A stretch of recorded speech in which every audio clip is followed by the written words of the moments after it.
আজকে তোমাদের সঙ্গে একদম রাজকীয় স্বাদের গাজরের হালুয়ার রেসিপি শেয়ার করব। কোনো রকম গ্রেট করার ঝামেলা থাকবে না আর ঝটপট মাত্র 15 মিনিটে বানিয়ে নিতে পারবে। আর তোমরা বিশ্বাস করবে না, বাড়িতে যে কোনো ছোটখাটো অনুষ্ঠান হলেই আমার হাতের এই গাজরের হালুয়া হয়ে যায় একদমই সুপারহিট। তো এই দারুণ সুস্বাদু গাজরের হালুয়া বানানোর জন্য এখানে 2 ধরনের গাজর নিয়েছি, কমলা লাল, যেটাই হাতের কাছে পাবে সেটাই নিয়ে নেবে।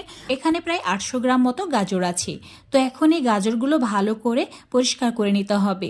দুটো সাইড কেটে নেওয়ার পর খোসা ছাড়িয়ে একদম পরিষ্কার করে নিচ্ছি। তারপর অর্ধেক করে টুকরো করে নিয়ে একদম ভালো করে ধুয়ে নিতে হবে।